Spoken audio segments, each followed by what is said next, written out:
Kevin, it's Game 16 tomorrow, halfway through the season. What you've got is what you've got. What gives you cause for confidence? What gives you cause for concern heading into the second half of the season?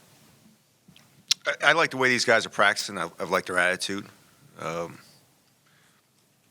They've been working hard, and they've had a great attitude.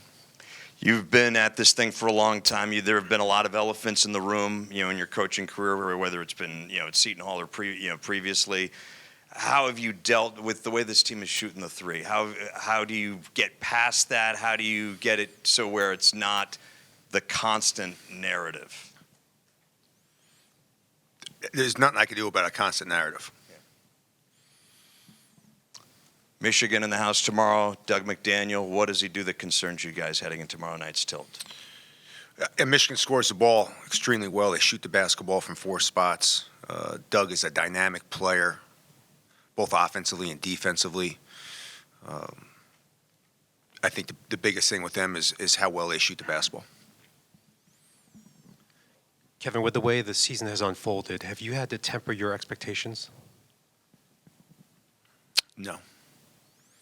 Can I ask, your belief in this team, does it just come from what you've seen from the players themselves or just your faith in them? And I just, every day in practice, they've brought a great attitude and a great work ethic. We've struggled at times, but they've brought a great attitude, and they continue to work great every day, so that's where I get my belief from. Getting to this point, has it been frustrating for you in any way? No. And then I believe last year you guys also went 1-3 in the Big Ten. Then you went, I think, 10-6 the rest of the way.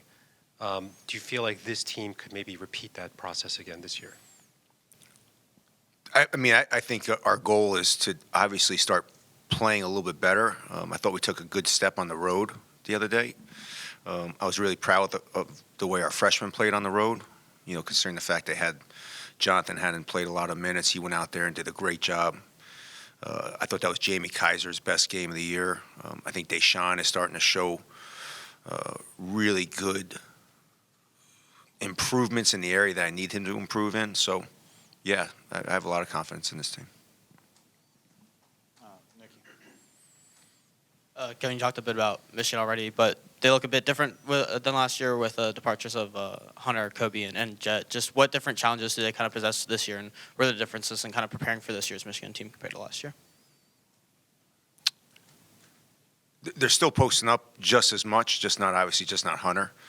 I'm going to mess up the young man's names, so I'm not going to say his last name. But number 13 is really changed, where they didn't post up so much at the 4 spot last year. They're posting much more at the 4 spot.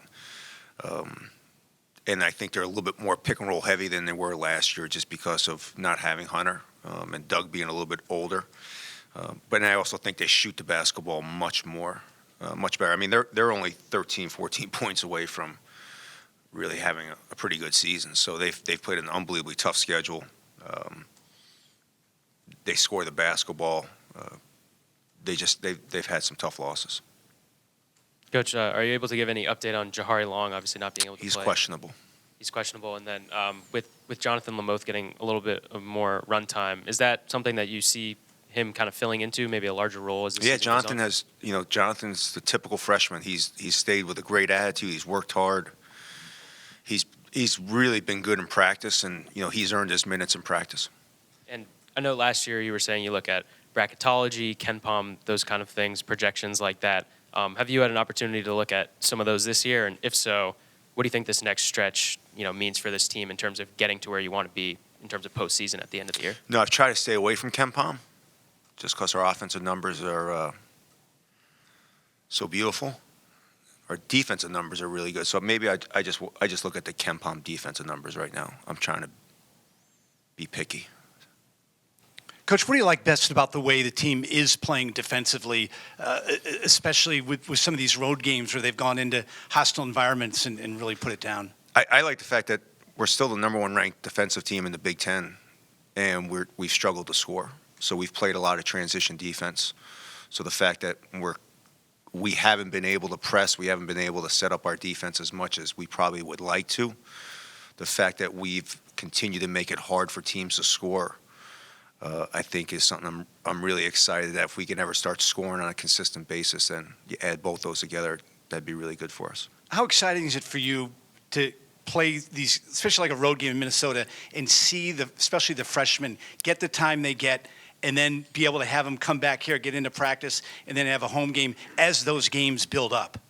No, that could be my answer, to be honest with you. I mean, we had 3 freshmen and a sophomore out there for 6 minutes, and although the lead went down, they did a lot of good things out there. They made the right rotations. They made some good passes. We missed some shots. They ran everything the right way. Defensively, they had a couple breakdowns, but out of 8 minutes, they had 2 breakdowns. They gave them 2 threes, but for the most part, I was really happy with the way Jonathan played. I thought Jamie Kaiser has played his best game he's played all year by far. And again, Deshaun, for his expectations, although he struggled a little bit offensively, he's starting to make some really good strides that I see every day on film. And how do you like how they've been rising to the occasion and the challenge of playing against what is turning out to be an older player this year, that phenomenon that they're up against? Yeah, I talked about this a little bit the other night, it's a little unfair for them because it's not your typical freshman class going against a typical junior, sophomore, or senior class. They're going up against sometimes 5th-year, sometimes 6th-year guys. And I think they are progressing. I'm as excited about those 3 freshmen as I was when they first came. They have a great attitude. They're practicing hard. They're getting better, but they're just going through it a little bit. And I'm okay with them going through it because they come back with practice with a great attitude. They watch film. They're trying to learn. And that's all I can ask for them. And that's something that's going on across the board with freshmen this season? I think we're down to 15 kids, 15 freshmen across that are in double digits in the country. I think it's down to 15. It was 16 the other night, and I think one of them had a bad night. So 15 total freshmen are averaging double figures. So, again, it's a little bit different this year. Next year might reset a little bit because I think next year is the last year of the COVID. So even next year is probably going to be a little bit difficult for some guys. But once that resets, then I think everyone can reset their expectations on freshmen. Thanks. Thank you. Kevin, after last game, you kind of mentioned potentially tinkering with the starting lineup or rotations. Just at this point in the season, having played so many regular season games, only having a little bit of number of looks in conference play, what's kind of the process of making those decisions, and is that something we could potentially see tomorrow? Half it's injuries, half it has been illness. So ever since we've got back from UCLA, we've unfortunately had 2 injuries and 4 guys sick. So that's part of the reason maybe the tinkering is more or less the amount of practice time certain guys have been able to get because of illness. Kevin, at this point, do you start to consider what it's going to take for this team to, get perhaps an NCAA tournament eligible? I just staying focused right now on Michigan. I mean, again, it's a new team every year, and right now just getting them focused on Michigan. That's the only thing you could really do right now. Jameer said that, obviously in a Big Ten, every game's important. Does that make tomorrow night perhaps a must-win situation? I think we're at that point where every game's really important. We talked a little bit about Michigan. Obviously, college basketball has always had turnover, but nowadays, is it a little bit more difficult maybe to prepare for teams, knowing just the year-to-year differences in terms of who's on the roster? No, they've played 15 games, so we've watched the last 5. So when you prepare for them, you kind of just go off the way this team, the way they're playing now. So, they're playing much differently than they did last year, obviously without Hunter. So you kind of watch their last 5 games, and then you kind of prepare that way. So it doesn't really matter who's on their roster. It's the great thing about nowadays, you get so much film on teams that you can watch the film and prepare for how they're playing now compared to how they were playing maybe 10 games ago, because everyone kind of changes a little bit as the season progresses. Thanks, everybody.